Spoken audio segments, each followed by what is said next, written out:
Talk right here on FNR Football Nation Radio. I think we're a little bit excited today, boys, because we are introducing our new segment starring Armando. Good evening, everyone. Buonasera, if you speak only Italian.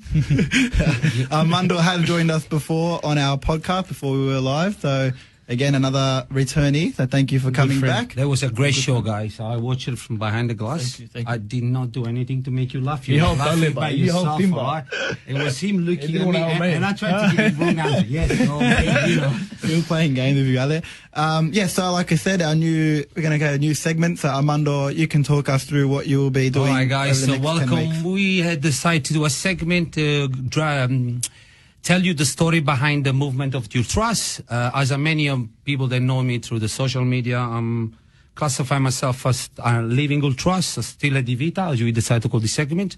Not because I go around hitting people, singing Nazi songs and hitting at the race, just because be an Ultra is a way of life, Stile di Vita. That means dedicate your whole life for your clubs.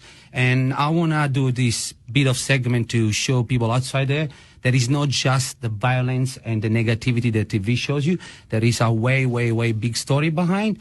And I managed to convince these guys crazy enough to listen to me and talk about this. Maybe this radio show is going to be shut after this. We're all going to go work in a restaurant together. I got connections. I know people. That was my ex-job. So. But having said so, we want to bring back some kind of love into football. And I found out that there's too much hate speech, too much even verbal violence on the net, on everything. So on this particular segment, without telling you guys, all the research and all the documentation that I've been looking for are only about good things. The history of the movement, starting from the 50 all the way to nowadays. And in the coming episode, if we're lucky enough to do more, because if people watching us, I will talk to you about the historical clubs, the Fossa de Leoni, Fossa de Grifoni, Cooks Roma. I want to highlight only the good stuff. We'll have an episode that we will talk about the violence and a few people that lost their life, but just us to remember those people. Mm-hmm. And, just in memory of those people. But that's not what I like the bad side, because the Ultras world, it's a very complex world. Started one way. In the 90s, changed a little bit, but let's talk about it and let's go through, guys. Yeah, let's get into it. All right, guys, as you can tell in the camera, you guys can't see me if you see on the video. I had a big notes writing by hands, but while I was at the back there, I see everybody with computer, iPad, the printer. So I quickly typed just the highlights on the iPad to look professional, so I flicked through, but realistic is here and here. Anyway, guys, so first of all, not many people knows that the Ultras movement was born in the 50s, straight after the World War. Because before World War II, the football in Italy was not really a main sport. Actually, if you see any old magazine of those times, like let's say a Corriere dello Sport of the time, I don't know if there was a Corriere dello Sport, I'm just making a name now. The soccer or the football or the run ball or whatever you want to call was on the end of the magazine, behind the horse race and behind the bocce tournament, behind the nonno scopone tournament. Seriously, football was not a big hit. It was only played by a few clubs in the north of Italy, and they were like Genoa Cricket Club, Juventus, and other clubs that are not even around anymore those days. So realistic, the football pick up in Italy in the 50s after the war, and when it became a national sport. And that's when the first organized groups start meeting together. No, it's not really organized group, because in the 50s, it was more assembling people. People want to join together while watching games. Why before sports would just buy your ticket and sit wherever you want? In the 50s, we'll start seeing the first assembly, the first few flags. If you ever see a black and white video of the times, you see lots of napkins. Because back then every man had these cotton napkins in his shirts. But there was no flags. Definitely scarf were not around back then. So we start seeing the first flags in Italy in the 50s, before we were around in any other part of Europe. Straight after the 50s, we have like a 20 years, guys, of developing. The sports start developing. They start being first live broadcast on radio, and then the first few show, the World Cup. So we go all the way up to the 70s, when the first Ultras movement was born. So the ultras movement was born in the 70s in Italy. And believe it or not, Italy is the first place where the ultras were born. Everything was replicated later in the 80s in Europe. But the ultras movement started in the 70s. It starts with the new generation. There was lots of young people between 15 to 20, 21 deciding to watch the game and live the game in a unique, different way. So they start sitting at the back of the goal in the curva. Now, for people that never been in European old stadium, it was called curva because the stadium was not a square shape or rectangular shape, it was oval shape to leave room for the track field. That's what you call. And so the section behind the goal that was far from the goal was the popular section, cheap ticket, so everybody could afford that. And that's when the first group started meeting. So it was an easy place to meet because it was the cheapest place. And that's when we start seeing the first banner. The only thing that the Italian ultras took from the English movement was the sciarpata. I don't know how you call it in English. You know, when everybody hold the scarf and create a unique blend of color of the team, there was something imported from England. But besides that, in the 70s, you start see the first groups meeting together at the back of the goal in the curva. You start seeing the first banner coming up, and you start seeing the first flares, the first rocket, and also we start seeing the first violence as well. But we're going to touch that on a separate episode.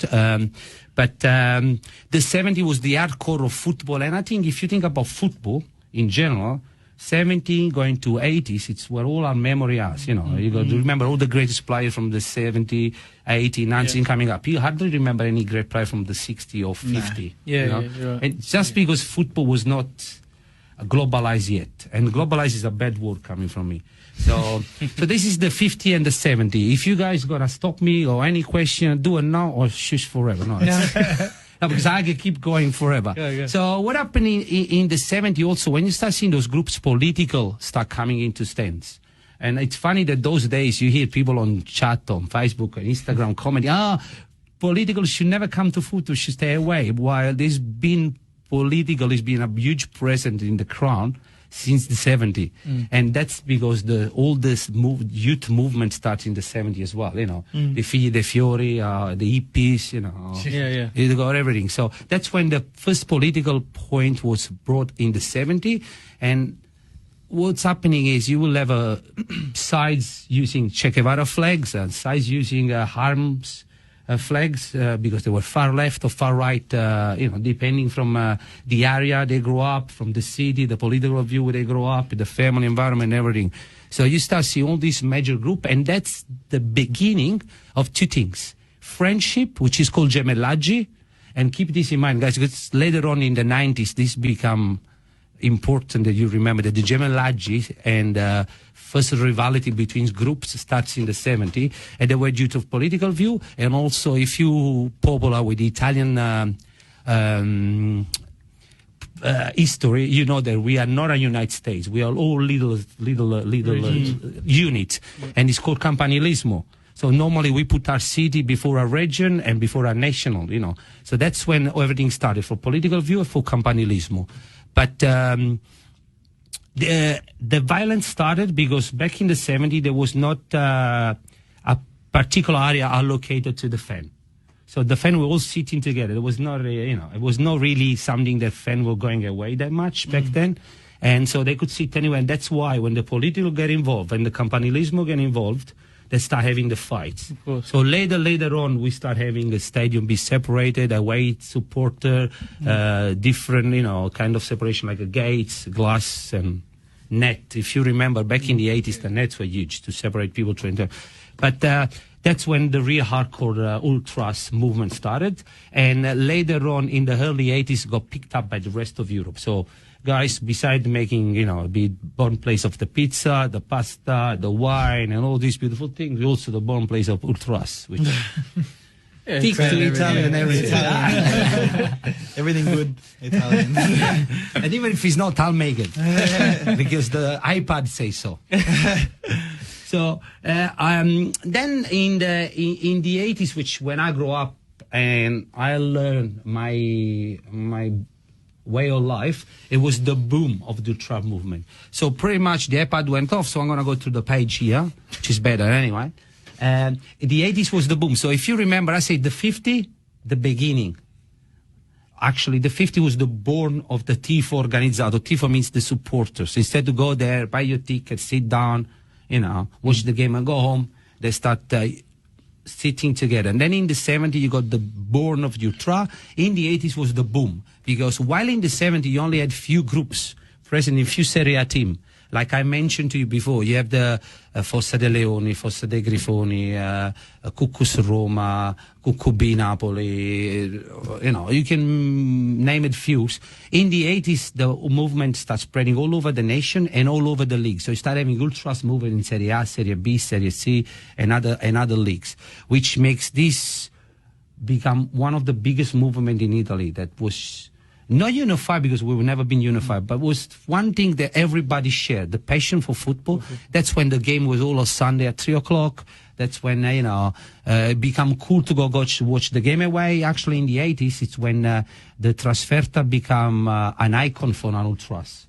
If I want to be an ultras, I need to go away to watch my team away. I need to bring my banner, protect my banner, put it on the stadium, and prove that I got balls. Yeah. Because Trasferta was dangerous back then, Yeah. And that's when the Ferrovie dello Stato organized special trains called Carovane. For the Napoli fan, it was called Carovana Azzurra, but there was special train where, to avoid the ultras and supporters merging with other people, it was easy to control. They were creating one train for the support groups to jump in and go to watch the game. And one thing was very cool was stealing the pezza. Stealing the pezza means stealing the striscione, the banner. If I could steal your pizza and I can put it upside down in my section the following game or that game if I stole it before the game, it was a big kind of pride for my group and really, really bad for your group. These groups have been Sciolti, took it apart. Get rid of. People dismantle our groups because they lost their banner. Was such a shame thing. So this is the 80s, which saw the culture of ultras and the football in Italy be probably the heart of the world. Because if we go back to the teams, you get teams like Napoli with Maradona, you get teams like Juventus with Platini, you can mention Zico, you can mention the Milan had, you probably don't remember, even if you're a Milan supporter, it's too young, Hatley and Whiskey from England. I heard of them, but yeah, see, they were good players. I thought it was a good player. You have all these top players, the top fan, the atmosphere was unique. The rest of Europe start copying us. That was the best moment ever. That was really bad for me because I shouldn't grow up in them. Because it's never going to be the same ever again for me. That's why I'm going to be a depressed ultras for the rest of my life. After the 80s, that's when everything started going down full. And the start of the 90s, I named it the 90s. Let me turn this page. Noise. It makes me sound like I'm turning a book, from page 64 from My Life book of Armando. The 90s are called the Metamorphosis. Did I say that right in English? Ooh, point to me, Daniel. Daniel, point to me, huh? You didn't even listen to me, huh? You didn't even listen. Anyway, so the Metamorphosis is because what happened is I just got my microphone hooked up under my chair. The Metamorphosis is because everything changed. Everything changed for the worst. At club level, federation level, and supporter level as well. That's when lots of people on my age had to move away, and when lots of new generation coming on board, lots of big group start become smaller, break into little parts, and that's when the historical groups like the one I mentioned to you before start don't be present in the curve anymore. Historical ultras start moving away. All this new generation come in, creating a very small groups. So before in the curva, if you were going to Roma, the whole curva was Fedain and ultras. It was two main groups commanding the group, the curva. Now, if you go to the curva, you're going to have hundreds of them. And this brought to a very hard management of the teste matte, teste de cazzo, or, crazy people that goes around and create trouble. That's what happened is then, for a single episode, the big gemellaggio, big friendship moved away. Like it's happening a few years ago. Napoli and Genoa had the best gemellaggio. I think it was one of the most. And last year was finished because a group of Genoani was supporting a group of an trust that was against the Napoli. Some like gossips, like telenovela. So that's run by kids, and their mentality has become no more a way of life, but a trend. It's cool to be an ultras. It's cool to go in Trasferta. It's cool to get arrested. You know, it's cool to go to protest and throw a flare. It's not their way of life anymore. That's when my generation, this generation are moving apart. That's the reason why I decide to create a group on Facebook called Ultras Napoli, even if we're all old people. I've been always fighting on every social media to represent the real trust, the people that dedicate their life to football and to their club. And also thank you guys now to give me the opportunity to do this. So as of today, I don't want to drag for too long because I think we're way behind by... Hopefully they're not going to cut me too much. But so today we went through a little bit of history. So in the coming weeks, when we're going to do other segment and focusing on particular things, you guys know where I'm coming from. That's all. So the 50, it's the beginning of the first. The birth. The birth. Bravo. The 70, we got the beginning of the Ultras. The 80s was the boom of the movement. And the 90s, unfortunately, the metamorphosis for me. After the 90s, the 2000, it's downhill for me. I'll talk like an old man, but...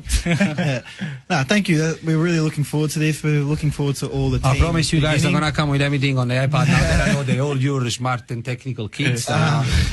No, we look forward to... I don't remember the password. Next coming week. Doesn't remember the password. Oh, God. Right, on that note, thank you for coming on. We will be seeing you each week now, so I'm not going to say too much about you. Boys, another great show. Thank you for your insights.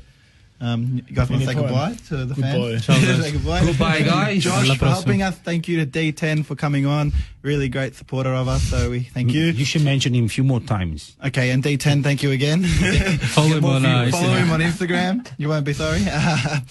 And thank you guys for watching and listening. We'll see you guys next week. Ciao, guys.